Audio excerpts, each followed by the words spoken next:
Yo guys, ang bibikili ko, kumakain siya ng kanin. Guys, si bibikili ayaw nang kumain ng dog food. Ayaw na niya.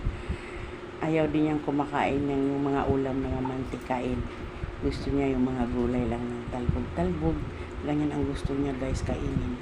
Yung mga gulay lang ng talbog. Tingnan mo guys, ang sarap ng kain niya. Gulay yan, nilutuan ko siya ng gulay, malunggay, mga talbos ng kamuti.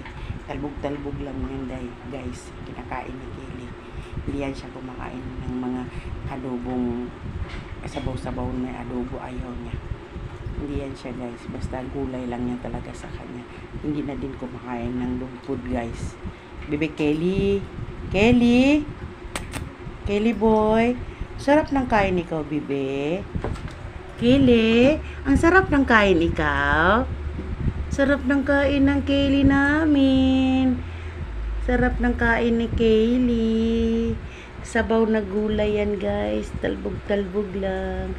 Mga kawaray. Mabait yan si Bibi Kelly namin. Tignan mo. Masinop pa yan sa pagkain niya. Linis yung mga ano niya.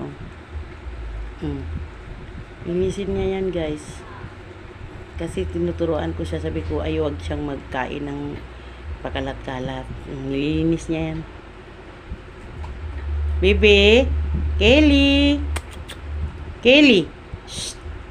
Kelly.